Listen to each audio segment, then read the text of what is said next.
you very much, and thank you so much for having me. It's actually been a few years since I've actually performed any of my original music, so I was very, very excited when I got invited to do this tonight, so very, very happy.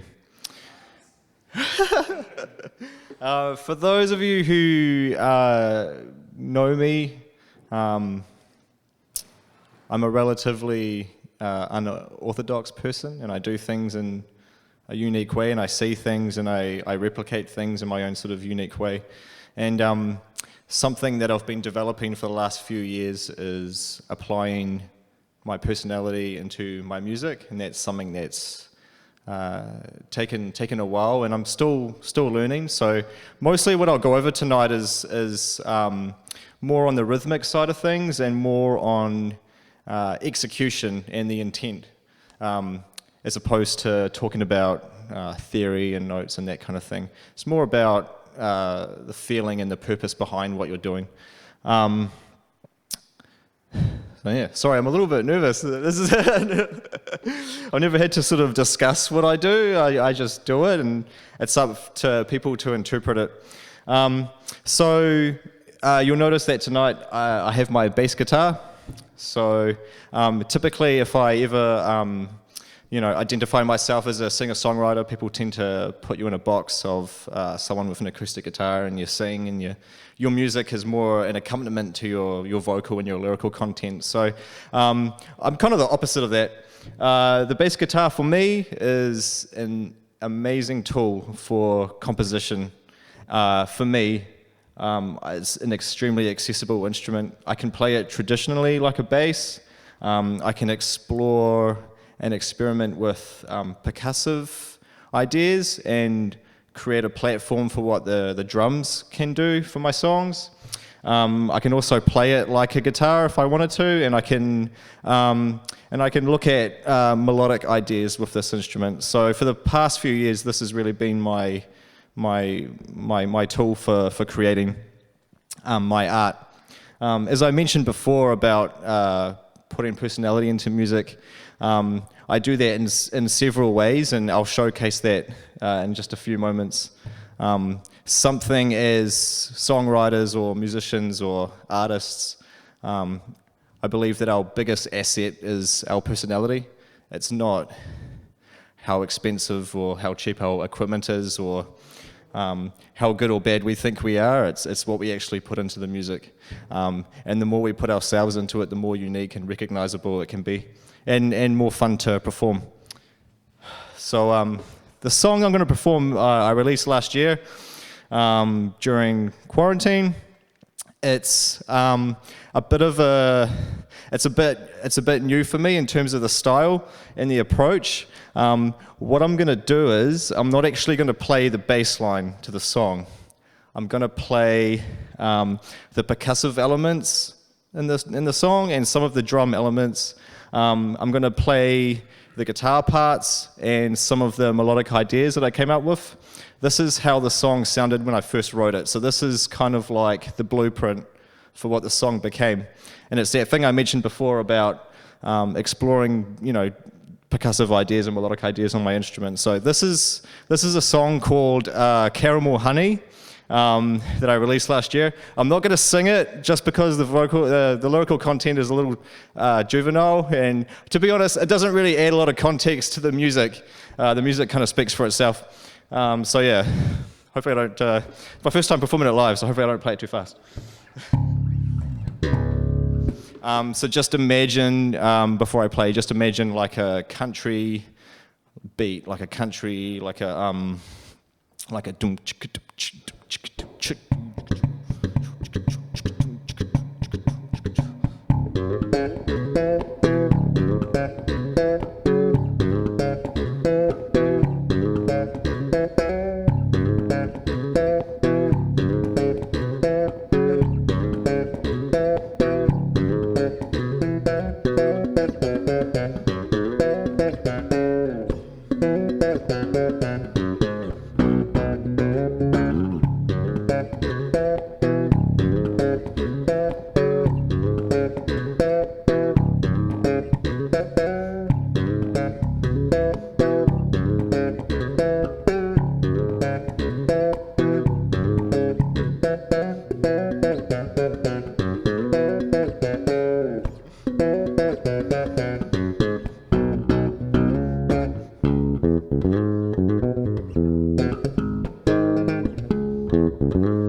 So for the end part of the song, just imagine like a tom-tom sort of drum beat, like a George of the Jungle kind of thing. So like a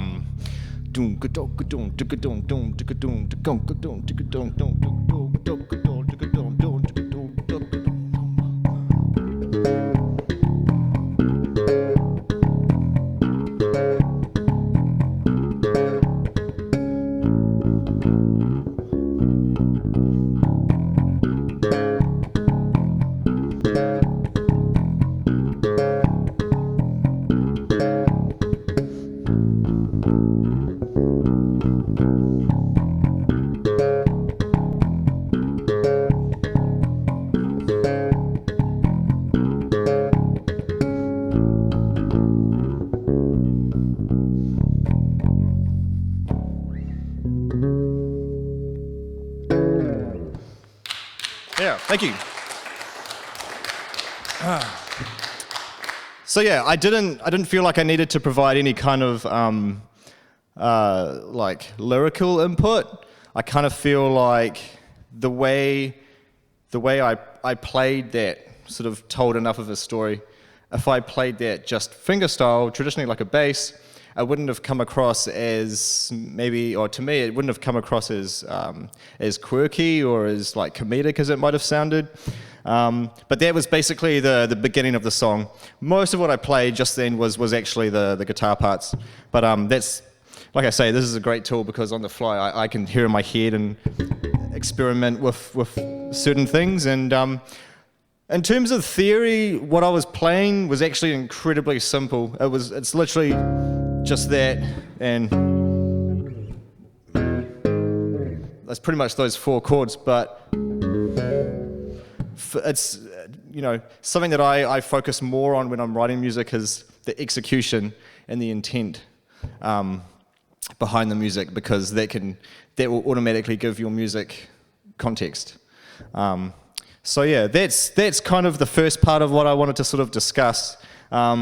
You know, and it's about making your music not only personal to yourself, but to make it recognizable. My ultimate goal is to have someone hear me play or hear a song, and they instantly know it's me. And all my favorite artists are like that. So yeah, so the next part of this presentation is I have to provide a cover song, and this is what I was most not really looking forward to doing, but the song that I've chosen came out in 2002, so I would have been about 12 or 13. Up until that point, my understanding of music was contemporary. So all I thought about that music was literally a rock song, verse, chorus, bridge, guitar solo, chorus, and that was it. And in the chorus, the guy would sing, and there'd be a drum beat and some chords, and that was my understanding at that point. So this song that I'm going to talk about, it's a song called Toxicity, and it's from a band called System of a Down. By today's standards, they're considered just a regular sort of rock band, but back then it was incredibly abstract, and it blew my mind because it was the first time I saw music that wasn't in any sort of way traditional, and the chorus is pretty much just 3 chords, and it's the drum beat. It's not actually even what I would consider a drum beat, and it's just crazy arrangement. It's really chaotic, and for me, that's a perfect example of something that's more about the intent behind the notes, because that's the whole context of the song is about that kind of that abstract, that kind of, it's really, it blew my mind. And I was only 12, and from that point on, I kind of had this mindset that there was no limitations for me musically, and I didn't have to abide by any sort of rules of, like a 4-chord chorus and a standard drum beat. So, that was kind of a defining moment. So that's the cover I wanted to do. I'm not going to sing this one either, but I am going to play it slightly differently from the original. I'm going to play it the same way I just played my last song, so I'm going to perform it more in the way as if I was going to write it. And the reason why I'm going to do that is just to showcase once more what you can actually do with a piece of music when you are in that kind of blueprint stage. and not that that's how I would play it in the final product, but this is a way that I could work out rhythmic patterns and working out what I can do with the space. So if you're not familiar with a song, it's going to sound a little bit out the gate. And if you are familiar with it and you do like it, yeah, I apologize if I butcher it. I'm just going to play the intro, verse, chorus, and then I'll just end it on the bridge, just because it's relatively repetitive. So yeah.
Thank you. By the way, I'm playing these songs way too fast, just so you know. It's the nerves kicking in, or the adrenaline.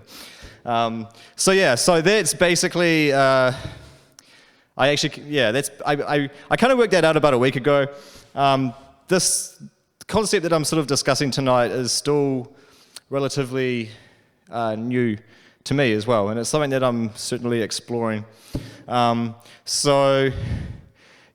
was like I say. There was a really cool moment in my life where I went, holy shit, I could write a song and the chorus could be a drum, because I'm a drummer by nature, so it was like, man, the drums can really shine, and that's where my love for heavy metal kind of started. These days I more so write like what I would call sort of country funk music, so that Caramel Honey song, that was kind of where I'm at sort of now. And I've explored different genres over the last like 10 or so years. And what I'm doing tonight is still relatively new to me as well. So that brings me to my first composition. To be honest with you, I started writing songs basically when I started learning music. This was pre-YouTube, and we didn't have internet in my house at that time, so my way of learning songs was basically to listen to them and replicate the rhythm. God knows what notes I was doing, but that's kind of how my songwriting started, was I was literally just replicating what I was listening to. So I wouldn't have a clue what my first composition is. But what I'll play is one of the first songs that I wrote with this mindset that I have now. and this is probably one of the first songs that I fully composed on the bass. I did write it and play it on a 6-string bass, so it is a bit of a handful, so I might stuff it up. Again, I'm not going to sing it. This one doesn't actually have vocals. This one is made up of samples. And again, it's one of those things where I feel like the music speaks for itself. And, you know, although I'm primarily doing a slapping technique, that's kind of, you know, that's kind of an articulation of my personality, which is quite, you know, I can be a little bit extra sometimes. So that kind of just reinforces who I am. So I can be subdued and play nicely, but I just wanted to do something a little bit different. And like I say, I don't get to play. This is actually my first time playing any of this stuff tonight, so this is exciting. This song is called Propane and Propane Accessories, and this was released about 6 years ago on a double album that I made that was made up of 6 EPs that were each different styles of music. So the EP this was on was called Funkadelic Ding Dong in E sharp, and this is Propane and Propane Accessories. Yeah, good luck.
Thank you.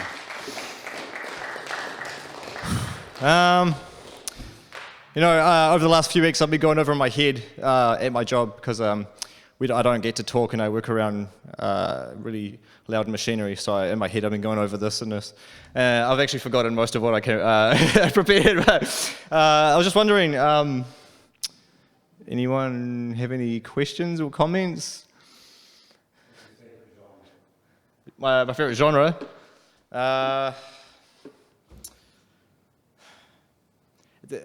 You know, even though I've experimented with everything, my favorite genre is probably funk.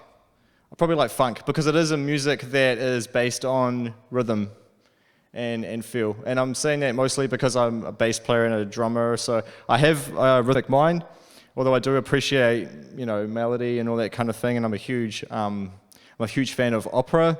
In particular, like Italian opera, so I love that kind of stuff too. But funk is what got me into music, and at the end of the day, it probably makes me more excited more than anything else. No matter how many times I hear the same, you know, artist or whatever, and playing it is probably the most fun for me. And when I slap, or the stuff I did tonight, I don't even like interpret some of that as funk. The first song to me is totally a country song, and I kind of feel like I'm just playing as if I was playing like a banjo or something. So I do like to kind of cross genre, and I do like to be outside of the box and that sort of thing. But at the end of the day, it's funk. Funk's my favorite genre. Yeah. So what was your first instrument? You know, how old were you when you started? Uh, Apart from the recorder. yeah, recorder. Yeah, well, I started drums, and it kicked in when I was about 9 years old, and it was just 100% just natural. Woke up one day, decided that's what I was, and that's what I am today, and closely followed by bass. The only reason why I picked up the instrument, bass guitar, is because my best friend in high school played drums, and we really wanted to be in a band, and I kind of picked it up, and I wanted to write my own songs, so I had to learn how to play guitar and piano and all that sort of thing too. But drums is the first instrument, and it's the instrument that I always mentally kind of have. Even when I'm playing my bass or my guitar, there's always a percussive influence in there, and even though what I did tonight might seem like it was like I'm real like a bass guy and I love, you know, as far as what I'm playing, a lot of it is more percussive, and it's the same way that I would approach playing like a bongo drum or a cajon or something. To me, what I'm doing with my hands it feels more percussive than melodic. So yeah, drums is the first one. Yeah. Cool. All right. Thank you. Almighty Packy Packy for Daniel Ashcroft.